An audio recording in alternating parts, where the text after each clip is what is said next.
নমস্কাৰ মোৰ শিক্ষাৰ্থীসকল মই প্ৰণৱে ইউটিউব চেনেল ফৰ এডুকেশ্যনৰ অন্য এটা ভিডিঅ'লৈ তোমালোক সকলোকে স্বাগতম জনাইছোঁ। মোৰ শিক্ষাৰ্থীসকল আজি মই লৈ আহিছোঁ তোমালোকৰ মাজলৈ হায়াৰ ছেকেণ্ডাৰী ফাৰ্ষ্ট ইয়াৰৰ বিহু নামৰ বিষয়টোৰ তৃতীয় অধ্যায় বিহুৰ বাদ্যযন্ত্ৰসমূহৰ পৰিচয়। এই ইউনিটটোৰ যিখন প্ৰশ্নমালা আছে বা অনুশীলন আছে সেই অনুশীলনৰ প্ৰশ্নৰ উত্তৰসমূহ। তেতিয়াহ'লে আসুন পলম নকৰি আজিৰ ভিডিঅ'টো আৰম্ভ কৰোঁ। আৰু তাৰ আগতে তোমালোকৰ এটা অনুৰোধ, মোৰ চেনেলটো যদি ছাবস্ক্ৰাইব কৰা নাই তেতিয়াহ'লে ছাবস্ক্ৰাইব কৰি দিবা আৰু কাষতে থকা বেল আইকনটো প্ৰেছ কৰি দিবা। মই দিয়া এনেকুৱা ধৰণৰ শিক্ষামূলক ভিডিঅ'সমূহ বা বিভিন্ন প্ৰশ্নৰ উত্তৰসমূহ নিয়মিতভাৱে পাই থাকিবলৈ। ইয়াৰ উপৰিও তোমালোকে যদি আমাৰ এই ইউটিউব চেনেলৰ হোৱাটছএপ গ্ৰুপত জইন হ'ব বিচাৰা মই ডেছক্ৰিপশ্যনত লিংক দিছোঁ, তাত গৈ তোমালোকে জইন হ'ব পাৰিবা আৰু তাৰ জৰিয়তে তোমালোকৰ নিজৰ প্ৰশ্নসমূহ মোক জনাব পাৰিবা আৰু মই তাৰ উত্তৰসমূহ দিবলৈ চেষ্টা কৰিম।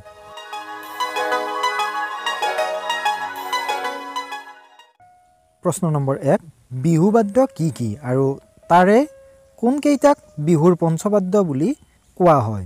উত্তৰটো হ'ব ৰঙালী বিহুৰ গীত নাচৰ পৰম্পৰাগত অনুষ্ঠান অৰ্থাৎ হুঁচৰি, গাভৰু বিহু আৰু ৰাতি বিহুত বজোৱা আটাইখিনি বাদ্যকে একত্ৰে বা একত্ৰিতভাৱে বিহু বাদ্য বুলি কোৱা হয়। ঢোল, পেঁপা, টকা, গগনা আৰু সুতুলি এই 5 বিধক বিহু বাদ্যক বিহুৰ পঞ্চবাদ্য বুলি কোৱা হয়। প্ৰশ্ন নম্বৰ 2, শাস্ত্ৰীয় সংগীতৰ মাৰ্গ অনুসৰি বিহু বাদ্যকেইটাৰ কোন শ্ৰেণীৰ লিখা? শাস্ত্ৰীয় সংগীতৰ মাৰ্গ অনুসৰি বিহু বাদ্যসমূহক 4টা শ্ৰেণীত বিভক্ত কৰিব পৰা যায়। প্ৰথমটো হৈছে আনদ্ধ বা ঢাক বিহু বাদ্য।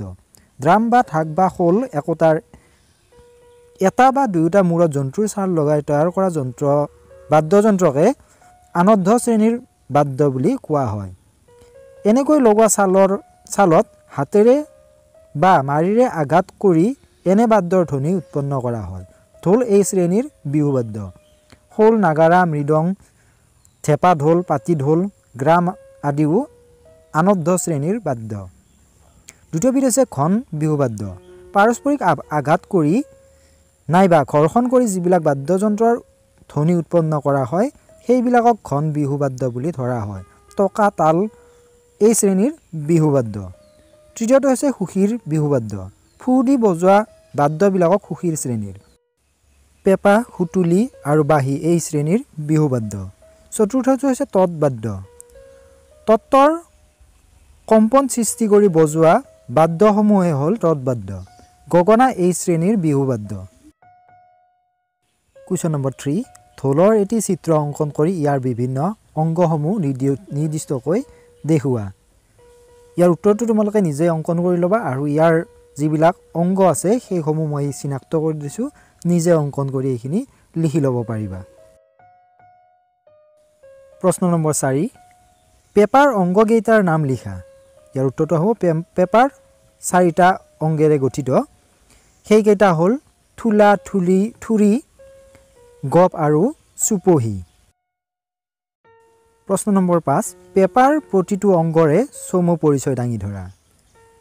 পেঁপাৰ প্ৰতিটো অংগৰ চমু পৰিচয় তলত উল্লেখ কৰা হ'ল। প্ৰথমটো হৈছে থোলা বা শিঙা। ম'হৰ শিঙৰ অংগটোক থোলা বোলা হয়। ম'হৰ শিঙৰ শিং কাটি বা মৰা ম'হৰ শিং কাটি আনি তাক বোকাত কেইমাহমান পুতি থৈ নাইবা উতলা পানীত ভালকৈ সিজাই কোমল কৰি লোৱা হয়। এইদৰে কিছু কোমল কৰাৰ পিছত শিংটোৰ পৰা থোলাৰ বাবে উপযোগী অংশ কাটি লৈ তাৰ বাহিৰ ভিতৰ দুয়োফাল ভালদৰে চাচি মিহি কৰা হয়। এবাৰত চাচি মিহি কৰিব নোৱাৰি বাবে একোবাৰ চচাৰ পিছত কিছুদিন ৰ'দত শুকাই পুনৰ চচা হয়। এইদৰে 2 বা ততোধিকবাৰ চাচি খোলাটো পৰ্যমানে মিহি কৰা হয়। থোলাটো যিমানেই মিহি হয় সিমানেই মাত মিঠা আৰু মিহি হয়। দ্বিতীয় অংগটো হৈছে থুৰি। পেঁপাৰ ধ্বনি উৎপন্ন কৰা মূল অংশটিক থুৰি বোলা হয়। ইয়াক প্ৰস্তুত কৰিবলৈ 3 আঙুলমান দীঘল নল, সাগৰি বা বিজুলী বাঁহৰ এডোখৰ এমূৰে গাঁঠি ৰোৱাকৈ কাটি লোৱা হয়। গাঁঠিটোৰ তলৰ পৰা 1 আঙুল দীঘল আৰু 1 মিলিমিটাৰতকৈ কম বহলৰ এখন মিহি আৰু পাতলকৈ চচা জিভাৰ তৈয়াৰ কৰা হয়। এই জিভা জোখৰ তথা যথা পৰিমাণে পাতল হোৱাৰ ওপৰতে এই বাদ্য বজোৱাৰ সুচলতা আৰু ধ্বনিৰ মানদণ্ড নিৰ্ভৰ কৰে। বেছি মিহি হ'লে বজাওঁতে খোপা মাৰি ধৰে, আনহাতে কম মিহি হ'লে পেঁপাৰ মাত মিঠা নহয়। তৃতীয় অংগটো হৈছে গপ বা নলিচা। 5 চেণ্টিমিটাৰ মান দীঘল আৰু 1.5 মিলিমিটাৰ মান বেখৰ বা এটুকুৰা এডোখৰৰ গা অংশটোৰ 5টা বা 4টা সৰু বিন্ধা কৰি লোৱা অংগটোক গপ বা নলিচা বোলা হয়। ইয়াৰ এটা মূৰত থোলাৰ গুৰিত সুমোৱা হয় আৰু আনটো মূৰ থুৰিৰ গাঁঠি নথকা ফালৰ কিছু অংশ গুজি থোৱা হয়। গপৰ বিন্ধাত আঙুলিৰ বোলনৰ দ্বাৰা পেঁপাৰ ধ্বনি নিয়ন্ত্ৰণ কৰা হয়। আন কথাত বিভিন্ন বোল বা স্বৰৰ সৃষ্টি কৰি পেঁপাৰ বাজনা বা চেও বজোৱা হয়। গপৰ বিন্ধাকেইটাক বুলনি বোলা হয়। 4 নম্বৰ অংগটো হৈছে চুপহী। গপৰ পুৰি গুজি থোৱা মূৰটোৰ বাঁহৰ এটা চুপহী লগোৱা হয়। এই চুপহীটোৱে থুৰিটো আবদ্ধ কৰি থাকে। চুপহীৰ মুখ লগাই বিশেষ কৌশলেৰে ফু দি পেঁপা বজোৱা হয়। এই বিশেষ কৌশলৰ ফুৰ ফলত থুৰিৰ কম্পনৰ দ্বাৰা বিশিষ্ট ধ্বনি উৎপন্ন হয়। বুলনিত আঙুলি বোলাই এই ধ্বনিবোৰৰ বিভিন্ন বোল বা স্বৰ উৎপন্ন কৰি পেঁপা বাজনাৰ সৃষ্টি কৰা হয়। 6 নম্বৰ প্ৰশ্নটো হৈছে ঢোলৰ মূল বোল কেইটা আৰু কি কি? উত্তৰটো হ'ব ঢোলৰ মূল বোল 4টা, সেইকেইটা হ'ল ঘিন, শীত, দাও আৰু তাজ বা তাক। প্ৰশ্ন নম্বৰ 7, ঢোলৰ কেইটামান খোলা বোল আৰু কেইটামান বন্ধ বোলৰ উদাহৰণ দিয়া। উত্তৰটো হ'ব ঢোলৰ কেইটামান খোলা বোলৰ উদাহৰণ হ'ল তাও, দাও, খাও, তা, দা, টি, নি, ঘেন আদি।